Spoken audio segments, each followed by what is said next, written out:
We really believe in investing in the workforce for the future. We believe that the investments we make today really will bring that workforce for tomorrow. So we're really looking at a number of programs that we have that attract, retain, and develop the people that come to work for us. We have internship programs. We have programs like AMTAP, where we bring in local talent to do some manufacturing training and then see if there's a mutual fit to become full-time employees of our company.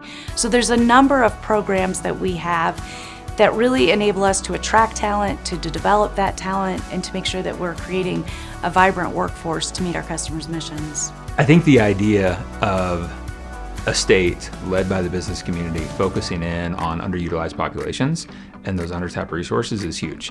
And from our economic perspective, we can't afford to have anybody sitting on the sidelines. Even when we think about older Coloradans, Colorado has one of the fastest growing segments of individuals 65 and older throughout the country.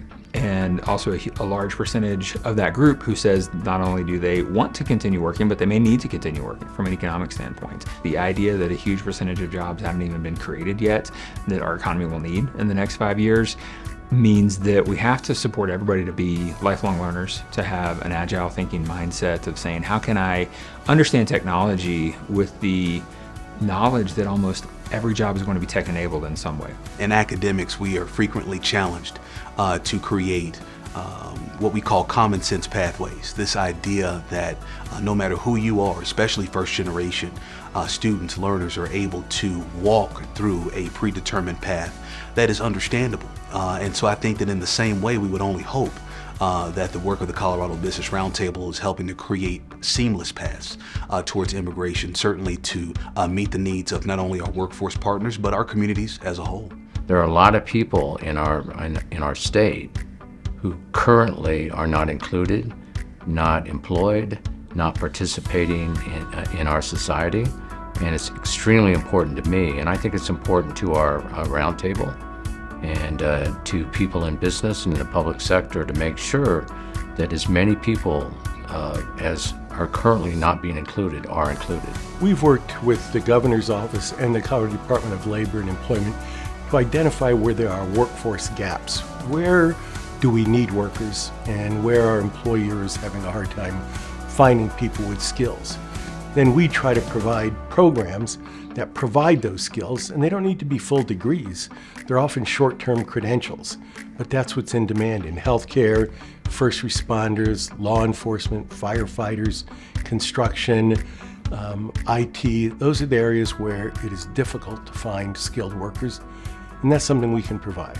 We believe in the power of a job, and so when you look at all of the dynamics that are required now of an employer, you're engaging with an employee at a different level.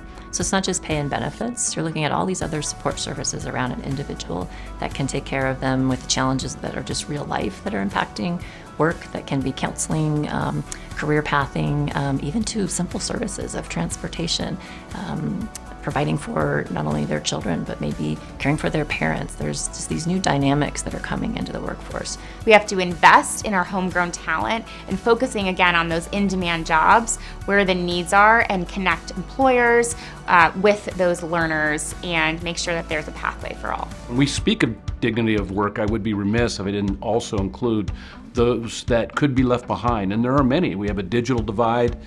We certainly have folks that have skill sets in certain areas of work, which as we look to the future with AI and other technologies coming to bear, there could be a significant portion of our population left behind.